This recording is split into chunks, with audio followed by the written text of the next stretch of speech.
Hello दोस्तों, हमारे सुशीला किरण के गीत में आप सबका बहुत बहुत स्वागत करते हैं, वेलकम करते हैं और अभिनंदन करते हैं।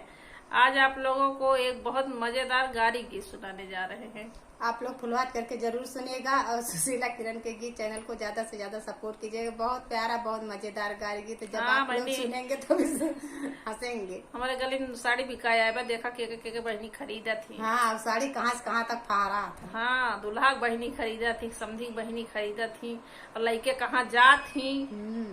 आप लोग जरूर सुनिए, बहुत मजेदार गारी गीत बा। अगर पसंद आए तो कमेंट करके जरूर बताइए कि अगर बहनी उन्हों सबके गांव में अगर साड़ी बिकाया आए हुए तो वो बताए दी हैं। हमारे यहाँ साड़ी बिकाया, एक एक जनी जो साड़ी बहनी खरीदा थी, तो लाख बहनी बहनी ये साड़ी खरीदा थी कि चमकते ससुरे चली जाती। बहुत मजेदार गीत बात है। आवे दीदी बहनी सुने सुन के गावे भी। हाँ, आप लोग कहीं है जरूर। प्यारा गीत बा। पूरे बही देशवा से आवे एक फेरिया हो, पूर्वाही देशवा से आवे एक फेरिया। अरे ले लई है लाल रंग साड़ी, हाँ सीताराम से बजो। अरे के लई है लाल रंग साड़ी, हाँ सीताराम से बजो। पूर्वही देशवा से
साथ ही गारी गीत आप लोग फुलवाच करके सुनेगा, बहुत मजेदार गारी गीत है।